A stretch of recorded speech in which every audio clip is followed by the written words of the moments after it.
Hi girls, I'm just going to go through briefly how you can use your shared space for your Irish teachers.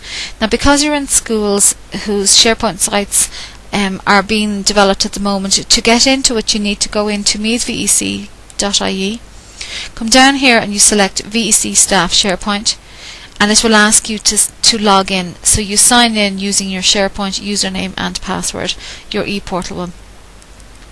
So what you're going to do here on the left hand side, come down and select Shared Learning Resources, and when you go in here you'll have less choice than me, because for training purposes it thinks I teach everything, but you should see the 2 or 3 subjects that you teach. This is based on the tick sheets that the principals filled in for Seamus a couple of months ago. So I'm going into Muinteoiri Gaeilge. Now all of this can be changed. This is a standard maroon banner. If you want a different colour we can modify it, or we can modify it. If you want a different logo put in, we can do that too. We can also change the names of all these web parts. This is a web part here called News and Announcements. Here's another one called the Library. But again, we'd need from you what you actually want to call them.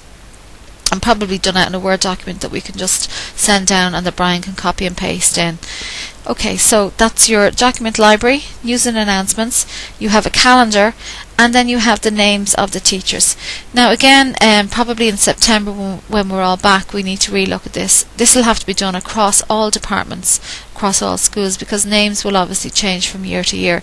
Names need to be added, names need to be removed, and we need to manage that in the most efficient way. So, okay, the first thing you probably want to do is you want to add in a news and announcements. So to do that you simply select the title and this opens up. You simply come over here and select the little black triangle and choose new item. Okay, so the title of your news announcements. Now I'm going to call this test announcement. Okay, and your body of your report. Now at this stage I've noticed that it wasn't accepting fathers for me. So what I did was I typed away here in Word.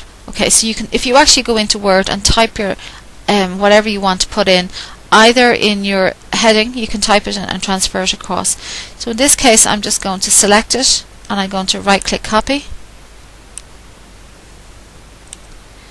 back into my site, and I'm just going to paste it in there, allow access, and it's gone in. You can obviously change the colour, you can change the size of the font, okay, and so on. Alright, it's the same as Microsoft Office, so you know everyone is familiar with that. The expiry is basically when the notice will expire. You can leave it open-ended forever, or if you want it to expire after a number of weeks or days or months you can choose it. So in this case I'm going to say, well, I want this to expire next Saturday, and select OK.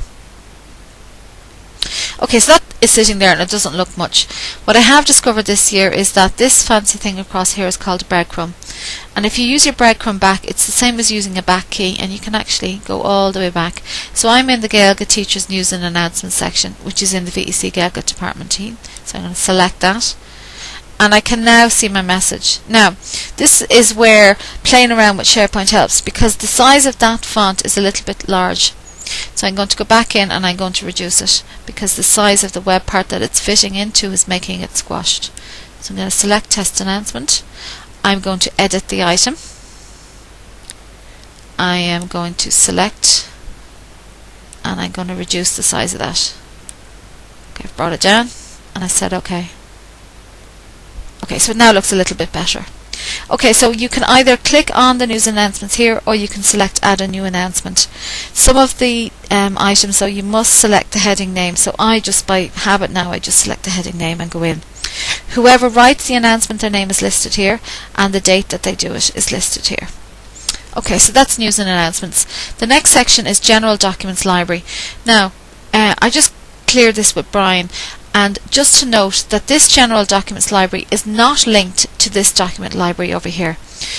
Brian recommends that we actually use this for general documents, such as the name, but things like curricula or syllabi or marking schemes, something that's kind of very general.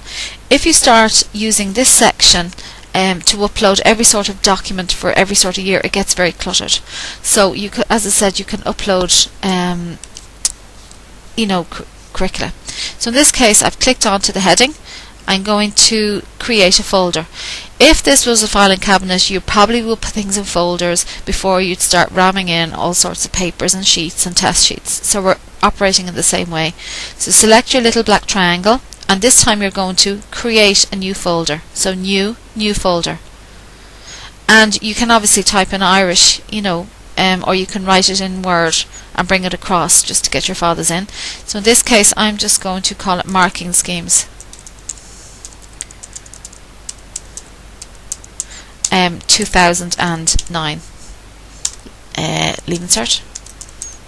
Okay. Alright, so that folder is now open. So that folder is now created. What I need to do is I need to open that folder. So I simply double click on that folder, and that folder is open. And I know it's open because my fancy breadcrumb, this section here is actually ghosted. I can't click into marking schemes because I'm in it already, which is in the general documents library. So what I'm going to do is I'm going to upload a document into that library. So upload document. Now this is where, if you've saved a marking scheme from the department website, you would just upload it. So I'm going to browse. You can actually obviously upload multiple files, but you're going to browse. This is the same as adding an attachment to an email. So in this case, I'm going to put in I don't know, something here. Put that one in and select OK, and it's gone in there. And whoever uploads the document, their name is listed along with the time that they did it. So to see that in action, using my fancy breadcrumb, okay, go back to VEC Gaeilge, and I now have in the general documents library, I have a folder called marking schemes. So anyone can simply click into that, and they can now see, oh, there's an Excel document there called SNS. So I want to know what that is. So I double click it, and you can leave it as read only actually, because you can edit it afterwards.